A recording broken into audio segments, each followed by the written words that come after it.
Hello चिकित्सक, welcome to चिकित्सक revolution. आप देख पा रहे हैं मेरे हाथों में क्या है, साइंस का पेपर आ गया है। ये जिसका कोड है क्या, सेट 1 है, कोड है 3151 है ना। ये हमारा एग्जाम कोड है। अब देखिए ये पेपर जो हमारा किसका है, साइंस का पेपर है। बहुत ही लॉलीपॉप क्वेश्चन था, सारा क्वेश्चन लॉलीपॉप था। अब लॉलीपॉप क्वेश्चन में कौन कौन था, हम बेसिकली डिस्कस करने वाले हैं किसमें, बायोलॉजी का। तो आप मिलाइएगा मेरे साथ। जैसे कि क्वेश्चन नंबर देखिएगा 8, question number 9, question number 10, question number 11, question number 12, question number 15, 16, then 18 देखिएगा, 18 के बाद 22 देखिएगा, 23 देखिएगा, 26 देखिएगा, और आपका एक रिप्रोडक्शन का एक यहाँ होगा, ए दिया है। और लास्ट में 5 नंबर का क्वेश्चन है जो देखिएगा, जिसका नाम क्या है, ए दिया 38 नंबर। तो बेसिकली हम लोग, आप आंसर मिलाइएगा मेरे साथ, ठीक है, क्या क्या होता है देखिएगा। चलिए स्टार्ट करते हैं। क्वेश्चन को ध्यान से पढ़ेंगे और उसका जवाब देंगे हम लोग। कह रहा है क्वेश्चन क्या, listed below are the steps of nutrition in amoeba. कह रहा है ना, अमीबा में न्यूट्रिशन का स्टेप कौन कौन है। अरे भाई, जो ह्यूमन बींग्स का स्टेप है वही तो अमीबा में भी होता है। कह रहा select the correct sequence of this step, मतलब आपको करेक्ट सीक्वेंस को पता करनी है। तो देखिए, आप देखिए आपको नंबर 1, 2, 3, 4, 5 है ना, 1 से लेकर लगातार 5 तक है। सबसे पहले क्या होगा, सबसे पहले पढ़ते हैं हम लोग, ध्यान से पढ़िए। कह रहा diffusion of simple nutrients into cytoplasm. Number 2 में फूड वेहिकल फॉर्मेशन। नंबर 3 में formation of finger like temporary extension of cell surface. Number 4 में complex substance broken into simple one. Number 5 undigested material thrown out of the cell surface. देखिए, अब हमको पढ़ने के बाद एक आइडिया मिला। क्या मिला कि भाई कह रहा है क्या, undigested material thrown out of the cell surface. तो बेसिकली जो अनडाइजेस्टेड, जो नहीं पचा है, वो क्या होगा, सबसे लास्ट में आएगा ना, सबसे लास्ट में होगा। तो 5 नंबर सबसे लास्ट होना चाहिए। तो देखिए 5 नंबर लास्ट में कौन कौन है, हमारा ए आ गया, ए आ गया, ए तो मर गया 3 नंबर। फिर जैसे ही फिर हम लोग जानते हैं कि formation of finger like temporary extension of cell और सरफेस हमारा पहला होना चाहिए। तो 3 देखिए, 3 किस में है, चलिए ये भी खत्म हो गया। क्या बच गया, अब बी और डी में अंदाजा है। तो देखिएगा, जैसे ही हमारा टेम्पररी एक्सटेंशन जब हो जाता है तो फिर हमारा फूड वेहिकल बनता है। तो आंसर क्या हो गया, बी।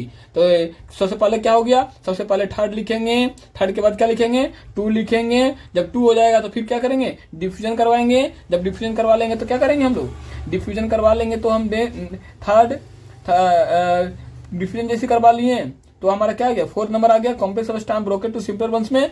आप फिर 1 कर लिए, फिर हमारा लास्ट में क्या आ गया, 5 नंबर आ गया अनडाइजेस्टेड में। तो आंसर क्या हो गया, बी। चलिए नेक्स्ट क्वेश्चन देखिए। ये डायग्राम जो है बेसिकली क्या है, डायग्राम दिया गया है किसे, सेंट्रल नर्वस सिस्टम का क्वेश्चन है। ये किसका था, ये लाइफ प्रोसेस का क्वेश्चन था। ये किससे था, लाइफ प्रोसेस का क्वेश्चन था। और ये बेसिकली क्या है, सीएनएस का है, यानी कि कंट्रोल एंड कोऑर्डिनेशन का क्वेश्चन है। किसका है, कंट्रोल एंड कोऑर्डिनेशन का क्वेश्चन। ओके, देखिएगा, करा which among the following note a neural action control by the part of the human brain. मतलब जो एक्स में जो लेबलिंग किया हुआ है ना, थोड़ा सा कोई बात नहीं, डिस्टर्बेंस है लेकिन क्लियर हो जाएगा। क्या which among the following note a neural action control by the part of human brain. मतलब जो ह्यूमन ब्रेन का जो एक्स दिया है इसका पार्ट नहीं है। देखिएगा, सलाइवेशन में होता ही है, वोमिटिंग के लिए, ब्लड प्रेशर के लिए ये। भाई हंगर मतलब भूख प्यास के लिए हाइपोथैलेमस आता है, ना कि आपका ये वाला आता है। आंसर क्या हो गया, बी हो गया इसका भी। करा क्या, the modes of reproduction in spirogyra. अरे भाई, तो लॉलीपॉप क्वेश्चन इससे आसान क्या हो सकता है। आपको पता है कि प्लानेरिया में क्या होता है, हाई रिजनरेशन कैपेसिटी होती है। देखिएगा, तो देखिए रिजनरेशन। आपको पता है स्पायरोगायरा में क्या होता है, बडिंग नहीं होता है, क्या होता है, फ्रेगमेंटेशन होता है। तो आंसर क्या हो गया, सी हो गया। कितना आसान क्वेश्चन पूछा। चलिए क्वेश्चन नंबर 11 बनाते हैं। The plant hormones promoting rapid cell division. देखिए सेल डिवीजन में जैसे आ गया क्या, ऑक्सीजन आ गया, बिल्टिंग एंड लिफ्ट में तो एसपीसी एसिड आ गया। आंसर क्या हो गया, ये हो गया, ऑक्सीजन वाला याद रखिएगा। चलिए फटाफट क्वेश्चन नंबर 12 में आइए। करा इन एरोबिक रेस्पिरेशन, एरोबिक में मतलब क्या होगा, ऑक्सीजन चाहिए हमको। हम बेसिकली फटाफट देख रहे हैं, ठीक है। The steps are break down of glucose to pyruvate. Glucose टूटेगा पायरुवेट में, यानी कि 6 कार्बन से टूटेगा, किसमें में, 3 कार्बन में टूटेगा। And the further conversion of carbon dioxide both process किसमें होता है, कहाँ, वैक्यूल से। अरे भाई वैक्यूल में कहाँ से होगा यार, क्लोरोप्लास्ट में। नो, एक ही ऑप्शन दिख रहा है आपको, देखिए माइटोकॉन्ड्रिया एंड साइटोप्लाज्म। तो आंसर बेसिकली क्या हो गया, यहां से कर लीजिए। कुछ लोग बचे साइटोप्लाज्म और माइटोकॉन्ड्रिया मार देंगे, नो, आगे क्या होगा, माइटोकॉन्ड्रिया साइटोप्लाज्म होगा। ओके चलिए, करा इन क्वेश्चन नंबर आते हैं 16। हाँ, करा the example of natural and man made ecosystem are respectively. मतलब कि भगवान के द्वारा और आपके द्वारा, मैन मेड के द्वारा आर्टिफिशियल कौन है, फॉरेस्ट एंड पॉन्ड्स। ये तो फॉरेस्ट तो नेचुरल होता नहीं है, सॉरी फॉरेस्ट नेचुरली होता है, लेकिन पॉन्ड दूसरा ये क्रॉप फील्ड एंड लेक्स, झील को तो आदमी मैन मेड है, ठीक है, क्रॉप फील्ड आदमी ने बनाया है। Lakes and garden, crop field and forest, बहुत अच्छा क्वेश्चन। देखिए क्रॉप फील्ड तो सबसे पहले नेचुरल है नहीं, क्योंकि क्रॉप फील्ड हम लोग क्या खेती करने के लिए बनाते हैं, तो ये नहीं है। झील और गार्डन हमारा क्या है, आर्टिफिशियल है। अब पॉन्ड भी तो आर्टिफिशियल है, लेकिन यहाँ पे देखिए झील वगैरह जो देखिएगा, तो ये और सी में आपको कंफ्यूजन लग रहा होगा, तो मोस्ट अप्रोप्रिएट चुनना है इसमें। तो देखिएगा पॉन्ड्स और गार्डन तो आप आर्टिफिशियल है ही है, लेकिन झील जो होता है वो क्या है, नेचुरल है ना। अब सर कहिएगा सर पॉन्ड क्यों नहीं मारे, क्योंकि पॉन्ड और गार्डन में देखा जाए तो मोर जो इम्पोर्टेंट ज्यादा अप्रोप्रिएट आंसर क्या है, गार्डन है। गार्डन क्या आर्टिफिशियल है, हम लोग उससे जाते हैं ना गार्डन में, तो आंसर क्या हो गया, सी हो गया। Okay, human activity that are affecting the environment are, कौन सा एक्टिविटी जो ह्यूमन इन्वायरमेंट को अफेक्ट करता है, ध्यान से क्वेश्चन देखिएगा। Human activity that are affecting the environment are, minimizing the use of chlorofluorocarbon, क्या ये ह्यूमन एक्टिविटी से सीएफसी कम हो जाएगा, नो बाबा। Excessive use of disposable cups and plates, ज्यादा इस्तेमाल करेंगे तो इससे maximizing the use of reusable utensil for eating food and drinking fluids, segregation the wastage into biodegradable and non-biodegradable before disposal। करा human activity that are affecting the environment, आपका यानी हमारा, हम जो एक्टिविटी करेंगे उसे एनवायरमेंट को कौन सा है जो इसमें अफेक्ट करेगा, ठीक है। देखिएगा करा क्या, अगर हम लोग minimizing the use of chlorofluorocarbon, इससे क्या होगा, no. Excessive use of disposable cups and plate, हाँ देखिए हम अगर जो एक्सेसिव ज्यादा इस्तेमाल करेंगे डिस्पोजेबल कप और प्लेट को, तो इससे क्या होगा, एनवायरमेंट हमारा खराब होगा, ठीक है। अरे भाई रीयूजेबल यूटेंसिल का इस्तेमाल करेंगे तो कैसे होगा, सेग्रेटिंग द वेस्टेज, ये भी नहीं होगा, तो आंसर क्या हो गया, बी इसका भी। अरे वाह, सब बी ही आ जा रहा है, क्या बात है। अगला क्वेश्चन देखिए, मस्त क्वेश्चन है। करा क्या, the embryo gets nutrition from the mother's blood with the help of special tissue called placenta, बात सही है यार, आप स्पेशल ब्लड से लेते ही हैं, mother's blood. The embryo get nutrition from the mother's blood से लेता है with the help of special tissue called placenta. Placenta is a disc which is embedded in the uterine wall, बात सही है यार, यूटेराइन वॉल सही है, तो असर्शन भी सही है और रीजन भी सही है। लेकिन असर्शन में आपको देखिएगा एक चीज ध्यान से देखिएगा, the embryo gets nutrition from the mother's blood, अपने मदर्स के खून से लेता है, नहीं, मदर्स के खून से कैसे लेगा, न्यूट्रिशन तो बेसिकली क्या किससे लेगा, यूटेराइन वाल से लेगा ना, यूटेराइन वाल से लेगा वो, तो nutrition from the mother's blood with the help of special tissue called placenta. Placenta is a disc which embedded in the uterine wall, ये बहुत अच्छा क्वेश्चन लग रहा है हमको। कारण बेबी जो है, बेबी का न्यूट्रिशन जो है वो अपने रुधिर खून के माध्यम से लेता है, तो कह सकते हैं कि न्यूट्रिशन तो ब्लड से ही है ना, प्लेसेंटा का कनेक्शन कहाँ, ब्लड से ही है, तो आंसर क्या होगा, ये हो गया इसका, है ना। रीजन भी इसी के बारे में बोल रहा है, असर्शन भी सही है, रीजन भी सही है। आगे आइए, हाँ ये तो फिजिक्स का क्वेश्चन है, आगे देखिए। हाँ, all organism can make organic compound like sugar and starch from inorganic substance using radiant in, all organism, सारे ऑर्गेनिज्म जो है ऑर्गेनिक कंपाउंड से, इसमें नहीं, सारे ऑर्गेनिज्म नहीं करते हैं। The organism which can produce food by photosynthesis are called producers, करें the organism which can produce food by the photosynthesis are called producers, yes सही है। तो लेकिन all organism are make organic compound like sugar and starch, sugar inorganic, all organism can make organic compounds like sugar and starch, नहीं भाई सारे नहीं है, तो असर्शन सही है, रीजन गलत है, तो क्या हो जाएगा हमारा सी ना, सी। चलिए मिला लीजिएगा कुछ कुछ, बाकी सही है। अब आइए give reason, the male reproductive organs, देखिए ये क्वेश्चन है आपका रिप्रोडक्शन का, जो कि मैं आपको सॉरी फॉर दैट मैं आपको नहीं पढ़ाया, लेकिन जितना पढ़ाया मैं रिप्रोडक्शन छोड़ के बाकी सब मैं करा दिया आपको, ठीक है। The male reproductive system organ responsible for formation for germ cell is located outside the cavity, yes, हाँ, बिकॉज रीजन क्या है, फॉर्मेशन ऑफ, टू पॉइंट लिखे होंगे आप, फॉर्मेशन ऑफ क्या, स्पर्म को फॉर्मेशन के लिए। चलिए, the roles of gland present along the path of the vas deferens are very significant, कौन सा ग्लैंड जो है वो भाज डिफरेंस के लिए along with the path of the vas difference के लिए कौन सा ग्लैंड, बताइए कौन सा ग्लैंड आएगा, along with the roles of the glands present along the path of the vas deferens are very significant. Vas deferens को क्या बोलते हैं, स्पर्म डक्ट बोलते हैं, क्या बोलते हैं, स्पर्म डक्ट बोलते हैं। तो कौन सा ग्लैंड है, सेमिनिफेरस ग्लैंड, कौन सा ग्लैंड है, ग्लैंड में प्रोस्टेट ग्लैंड, कौन सा ग्लैंड है? प्रोस्टेट ग्लैंड, देख लीजिएगा, बहुत अच्छा क्वेश्चन है।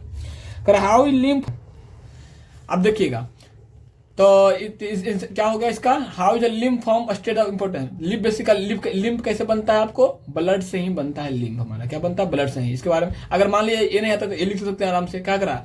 Identify x in the figure of human nephron. देखिए बोले थे ना कि नेफ्रॉन करके जाना राजा, आ गया ना। What the role does it play, अरे भाई बेसिकली जो एक्स देख रहे हैं ना वो क्या है हमारा? एक्स देख रहे हैं वो बीसी है, बीसी का मतलब बोमेंस कैप्सूल है। अब बोमेंस कैप्सूल क्या कर रहा था? बेसिकली बोमेंस कैप्सूल ही तो था जो यहाँ से फिल्टर कर करके इसमें डालेगा और प्योर ब्लड, प्योर नहीं इम्प्योर वाला कहाँ चला जाता? पीसीटी डीसीटी से आ जाता था, वो लिख दीजिएगा। भाई some substances selectively reabsorb from the initial filtrate of urine as it flow along the tubular parts of nephron।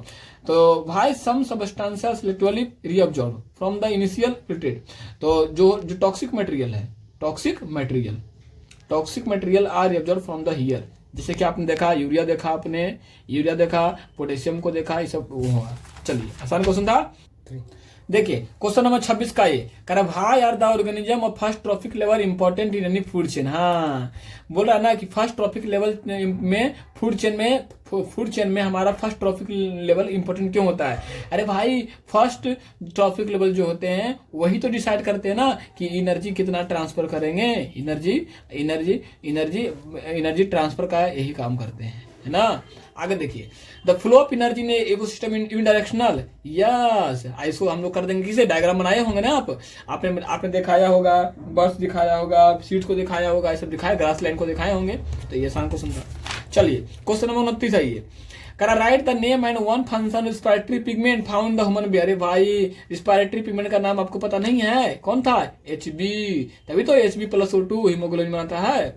Why do lungs always contain residual volume of air? करा कि why do lungs always contain residual volume of air, मतलब क्या lungs जो है हमेशा residual volume को क्यों रखता है? ताकि क्या हो? Do not collapse. आरबी का मतलब residual volume, do not collapse, ताकि वो कोलैप्स ना कर जाए, इसलिए रेसिडुअल वॉल्यूम बचा कर रखता है। वहां एटीपी नॉन एनर्जी करेंसी, अरे यार इसे कौन नहीं जानता है। करा क्या एटीपी एनर्जी करेंसी तो सेल क्यों है एटीपी तक? क्योंकि वहां पे क्या होता है वो 38 एटीपी का प्रोडक्शन करता है। क्या है? एटीपी का प्रोडक्शन करता है। ये हो गया। करा डिफाइन फर्टिलाइजेशन, बताइए कौन नहीं जानता? फर्टिलाइजेशन क्या है? Fusion of male gamete and female gamete. Simple तरीका, fusion of male gamete in female gamete inside the oviduct is called fertilisation. Okay आगे what happen to zygote ovule ovary and stamens after fertilisation in flowering plant. यार सीधी सी बात है, zygote embryo बना लेगा, zygote क्या बनाएगा? एम्ब्रियो बनाएगा। ओव्यूल क्या बनाएगा? सीड बनाएगा। ओवरी क्या बनाएगा? ओवरी फ्रूट्स बनाएगा। अब स्टामेन वगैरह क्या होगा? डिजेनरेट हो जाएंगे। ये तो है भाई। क्वेश्चन नंबर 35 देखिएगा करा क्या analyze the given situation and interpret the possible reason. करा आयोडीन डेफिशिएंसी डाइट इनकी the possibility of a disease swollen neck nephron. Yes कौन बीमारी होती है? ग्वाइटर हो जाएगा, घेगा रोग होता है भाई। Some people in population may have very short height, dwarf. Yes, क्या बोलते हैं उसको? हम लोग बोलते हैं less secretion of GH, less secretion of GH का मतलब ग्रोथ हार्मोन का सेक्रेशन कम होगा, तभी तो होता है बौनापन। भूल गया क्या? Thick facial hair develop in boy at the age of 10 to 12 years। Thick facial hair due to hormone of testosterone. कौन सा हार्मोन? टेस्टोस्टेरोन। आगे ये explain 2 reason which can necessitate and need of chemical communication with cellular organism. ये ज्यादा important नहीं है, लेकिन छोड़ सकते हैं इसको भी आप, ठीक है। अब आ गई या करके बना लीजिए डिफरेंशिएट बिटवीन द वॉलंटरी। अरे भाई कौन है जानता है यार? वॉलंटरी मतलब जो आपका क्या हो मसल्स का जितना भी कॉन्ट्रैक्शन देख रहे हैं, 4 लिम्ब 6 लिम्ब सारा वॉलंटरी। इनवॉलंटरी का मतलब जिसपे आपका कंट्रोल नहीं है, हार्ट का बीट होना, ये सब क्या है? रिफ्लेक्सेशन पता ही है। कितना क्वेश्चन आ गया? Help of flow diagram so the correct sequence of path nerve impulse from the place. ये तो आप बना ही दिए होंगे, हाथ से बनाए होंगे रिसेप्टर वगैरह। चलिए कंप्लीट। Question number 38। वाह क्या क्वेश्चन पूछा भाई। करा ही मैं पढ़ सुना देता हूँ फटाफट। भाई कितना लॉलीपॉप क्वेश्चन था भाई, पूरा बनाना चाहिए था। करा in human beings there are 23 pairs chromosome. कौन नहीं जानता है? Out of the 23 pairs of chromosome 46 chromosome 22 pairs of chromosome are called autosome, सही बात है, and 1 pair of chromosome that is sex chromosome. Two chromosome are called sex chromosome. The sex chromosome are two types, X वाली और Y वाली। तो यार ये तो मेरा लास्ट लेक्चर आप देखे होंगे, आप लास्ट लेक्चर देखे होंगे, जाकर देखिएगा। बेसिकली कल ही का वीडियो है, कल वाला वीडियो बताया था ना, how to sex determination in human beings, लिखा हुआ भी यहाँ पे हम शूट कर रहे हैं, दिख रहे हैं। सेक्स डिटरमिनेशन ह्यूमन बींग्स में डायरेक्ट वाला क्वेश्चन लड़ गया हम लोग का, है ना, डायरेक्ट आ गया यहाँ से क्वेश्चन। देखिए यही तरह क्वेश्चन आ गया भाई, सेक्स ह्यूमन बींग्स क्या है, देखिए तो पूरा बताए हुए हैं ये क्वेश्चन। तो भाई मैं इतना आप लोग को यहाँ पे, the sex of child is decided the time of fertilization. In other words, at the time of zygote formation of sex chromosome inherited from the parents of a child decide whether the new born will be a boy or girl. देखिए करा भाटर chromosome, देखिए भाटर chromosome मतलब क्या, गुणसूत्र किसे कहते हैं, तो क्रोमोजोम क्या है, तो क्रोमोजोम क्या है, यूनिट ऑफ जीन, जीन के यूनिट को क्या बोलते हैं, क्रोमोजोम बोलते हैं, और जो कि एक्स एंड वाई वाला क्रोमोजोम होता है, जो कि क्या करते हैं, कैरेक्टर को ट्रांसफर करते हैं। Why the pair of sex chromosome in human mails call mismatched pair, कर मेल में, क्योंकि मेल क्या होते हैं, हेट्रोलोगस होते हैं भाई, देखिए अभी भी बोल रहे हैं, क्योंकि मेल क्या होते हैं, हेट्रोलोगस होते हैं, एक्स एंड वाई होते हैं, इसलिए क्या होते हैं, वो मिसमैच पेयर होते हैं, X Y. So with the help of flow chart the statistical probability getting boy, यार देखिए अब मेरा वाला बना के चल जाते हैं, आ जाता। फिर कह रहा क्या, mention two example of animals where sex is not determined genetically like human being, describe the brief method, आप बना सकते हैं एनिमल का, आगे छोड़ भी सकते हैं और में है। तो आई थिंक आप पूरा एग्जाम को पेपर को फोड़ के आए होंगे, गर्दा गर्दा मचा गए होंगे, है ना। तो आई थिंक लगातार बने रहिए। Thank you so much.